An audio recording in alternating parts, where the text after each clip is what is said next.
Shalom,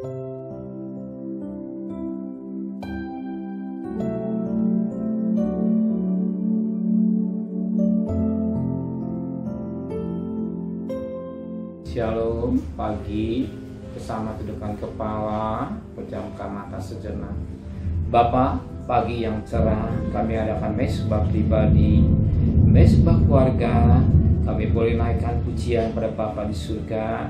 Kami rindu juga untuk menaikkan, mendengarkan renungan firman-Mu. Roh Kudus mengurapi hamba-Mu, mengurapi kami. Sucikan hati dan pikiran kami, sehingga firman-Mu menjadi berkat buat kami, dan kami juga boleh naikkan doa syafaat kepada Tuhan. Haleluya, amin. Shalom, pagi. Mari sama-sama kita akan membaca firman Allah. Markus pasal yang pertama.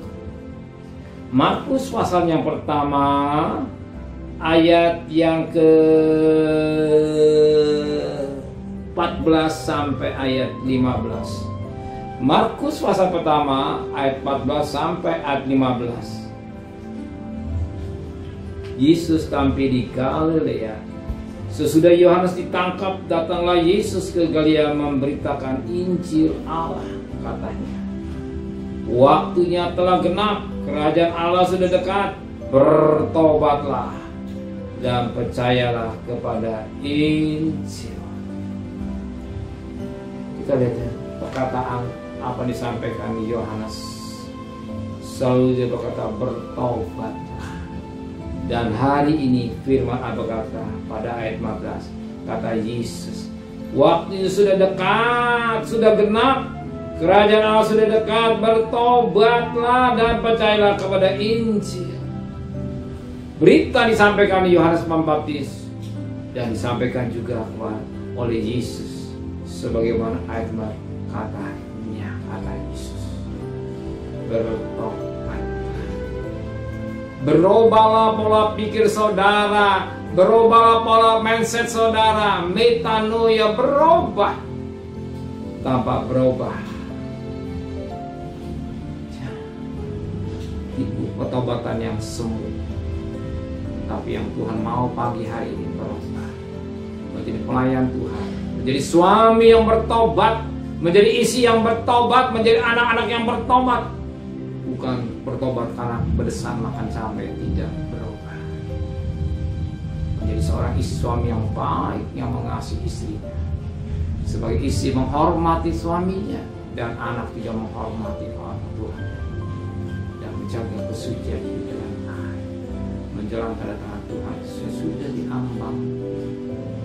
Sebab tanpa kekhususan tidak seorang akan melihat Tuhan. Tanpa kekudusan tidak seorang melihat Tuhan.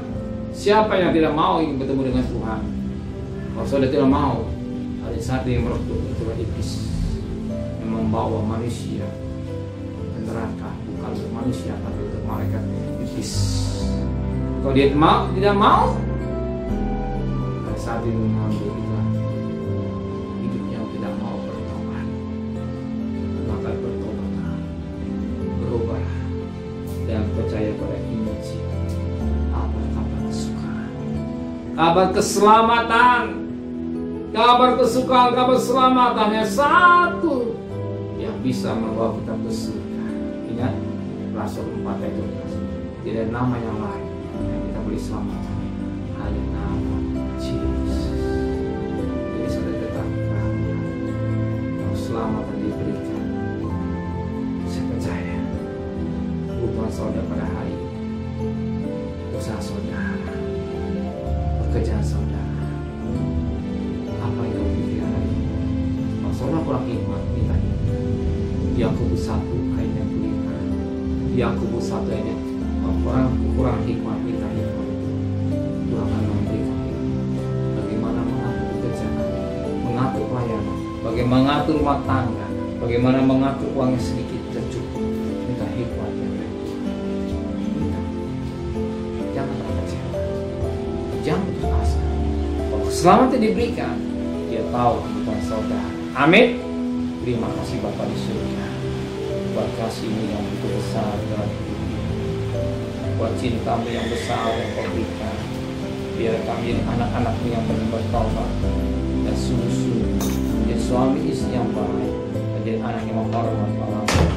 Dan kami percaya hikmat Kau berikan buat kami semua, sebagaimana Yakobus 1:5. Kekurangan hikmat, minta hikmat yang dari Tuhan untuk menyelesaikan pekerjaan rumah tangga saat kami, bisnis kami, pelayanan kami, dan hidup kami. Terima kasih Bapa di surga. Terima kasih Tuhan. Berkati Bapak Presiden, Wakil Presiden, para Menteri, para Gubernur, para Bupati, para Wali Kota, para Camat, para Lurah, para RW, para Kadri, para medis, para Polri. Berikan hikmat yang dari surga. Kristus dan kasih. Terimalah berkat nikmat dari Allah Bapa, cinta kasih sayang dari Tuhan Yesus Kristus, dan berkat Terus menyertai saudara mulai hari ini sampai malam nanti. Yang cinta Dia katakan